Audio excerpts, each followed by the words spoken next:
Today we're going to learn about angles and their measures.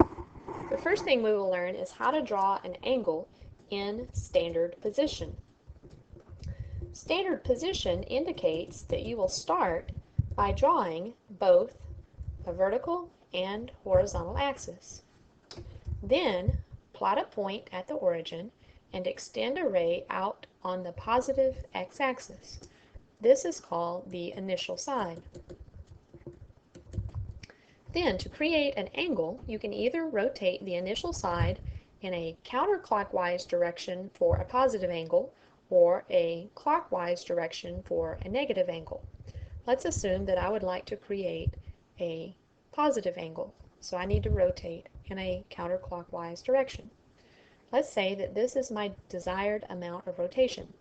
I normally denote a fixed value for an angle using the Greek letter theta. Then I complete my angle by drawing another ray, and that other ray is called my terminal side.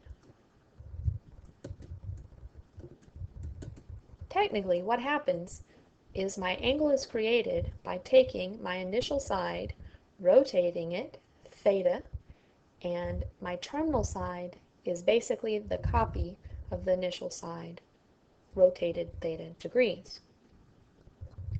Now, to summarize what I've talked about as far as positive and negative angles, if you rotate in a counterclockwise direction, then you achieve a positive angle. On the other hand, if you rotate in a clockwise direction, you achieve a negative angle.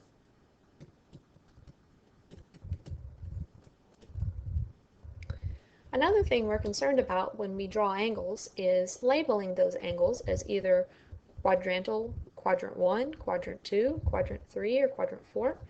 And when we do that, we basically denote the angle depending on where the terminal side lands. In other words, the example that I have above is called a quadrant 1 angle because the terminal side falls in quadrant 1. Likewise, if the terminal side falls in quadrants 2, 3, or 4. Another possibility is that the terminal side actually might fall on an axis. If the terminal side falls on an axis, we call these angles quadrantal. We will talk about those in a few minutes. Another thing we need to discuss is how do you know when angles are equal?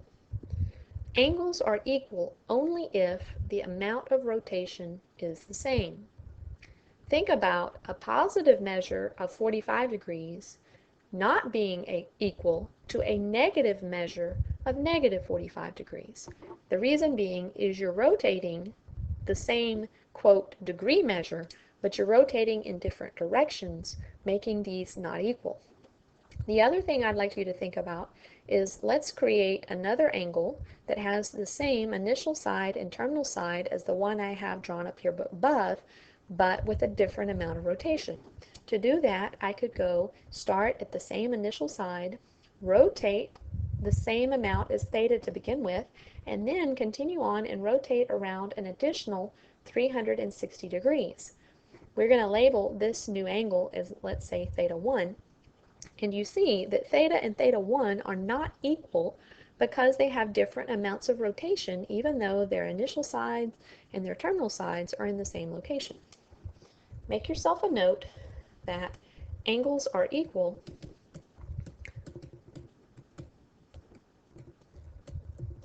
only if the amount of rotation is the same.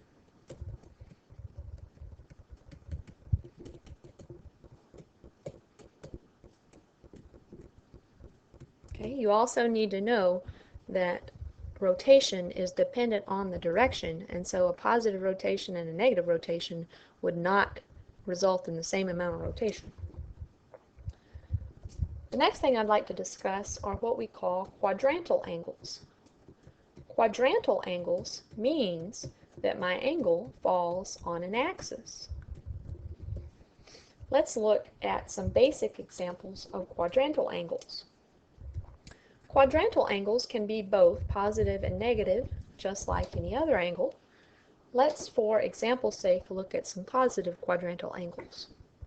The first one I will draw, let's start with a point on the origin, my initial side along the positive x-axis. If I rotate that initial side exactly 0 degrees, then my initial side and my terminal side are both along the positive x-axis, and that is 0 degrees. If I take and plot a point on the origin, my initial side along the positive x-axis, and then rotate that up 90 degrees, then that 90-degree rotation would end up placing my terminal side along the positive y-axis. So that would be a quadrantal angle of 90 degrees. Without drawing specifically the other angles in standard position, but labeling where those angles would be located, assuming that you had an initial side starting along the positive x-axis and that you were rotating them counterclockwise, then along the negative x-axis, that rotation would result in 180 degrees.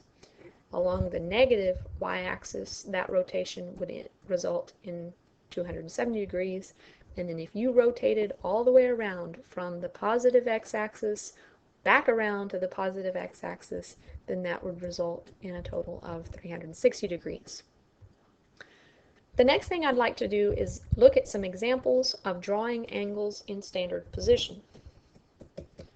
So the instructions here are going to be draw the following in standard position. And in doing these examples, I will show you what I expect to be drawn and what needs to be labeled. First of all, let's say that we would like to plot theta equals 220 degrees. Start by drawing your vertical axis and your horizontal axis, plot a point at the origin, and then your initial side along the positive x-axis. 220 degrees is going to be in between 180 degrees and 270 degrees, and so that will place me in quadrant 3. The next thing I need to think about is approximately where is 220 degrees in between 180 and 270. Well, 180 degrees, if I take and I add 40 degrees to that, that would result in 220 degrees. So my rotation would approximately be somewhere in here. The final thing you need to do is you need to label your angle theta equals 220 degrees.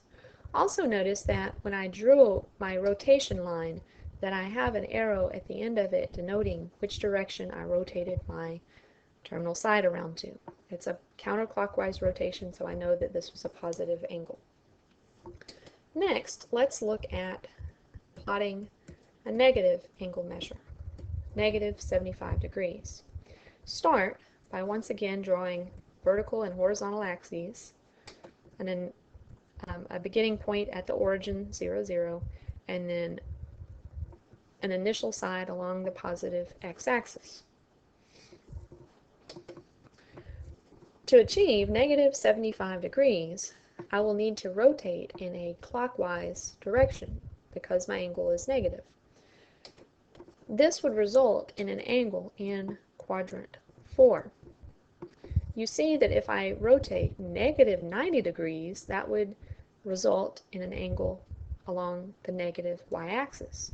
Negative 75 degrees is not that much rotation, and so this would result in an angle somewhere in here.